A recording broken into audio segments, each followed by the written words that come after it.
And I did run one counter sniper operation inside South Vietnam. Really? What happened there? Yeah, where there'd been a bad guy taking pot shots at some of our guys going down QL-14, which was a road between Pleiku and Kontum. Usually early in the morning, you'd shoot at a vehicle once in a while. So my team was assigned to go get this guy. Okay.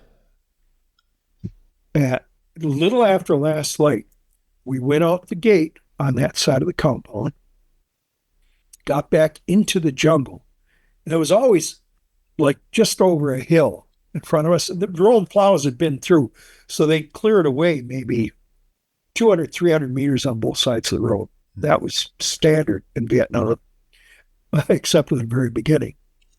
But anyway, so we're beyond that, and it's slow movement, and finally get out to where I think we'll be able to spot them.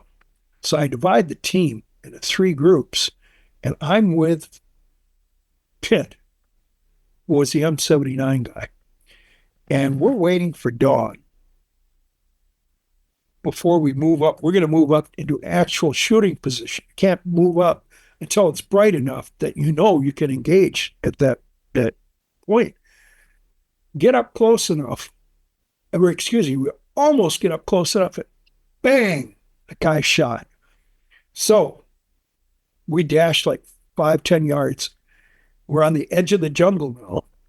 Look down and see a guy, a Vietnamese civilian, running like hell down the side of the hill. And he's dumped his rifle somewhere. And I know that's where the shot came from. So I don't know where he dumped the rifle. And Pitt and I gradually work our way down there, most of the way down the hill. And I looked, and it was just a crappy peasant hut down there. And this guy's got a kid, a wife, and they're eating breakfast. And I looked at him. I didn't like the idea of killing the guy in front of his family. And he had never hit anyone. I think the VC, the Viet Cong, had come through and told him, hey, you got to snipe. Otherwise.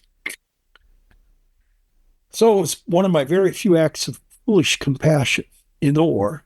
Foolish meaning I didn't know for sure whether he was really, really bad. I had Pitt hand me the M79, and I took out the HE, the gold round, and replaced it with a tear gas round. I aimed it down. They don't even know we're there, right? We're about not even 100 meters away. And I aim it down there, and I'm just a little over it, bang, and it goes into the hook. And everybody jumps up there screaming and crying, and we left. He knew that we knew from that point on, and actually there was no more sniping. Wow. Maybe the NBA killed him? Yeah, well, maybe. But I like to think it was because he told him he was of no use anymore, that the Americans knew his location, whatever. I like that one. It was a counter sniper mission, but that was my only sniping then. If you enjoyed that clip, watch the full episode here, or another clip here.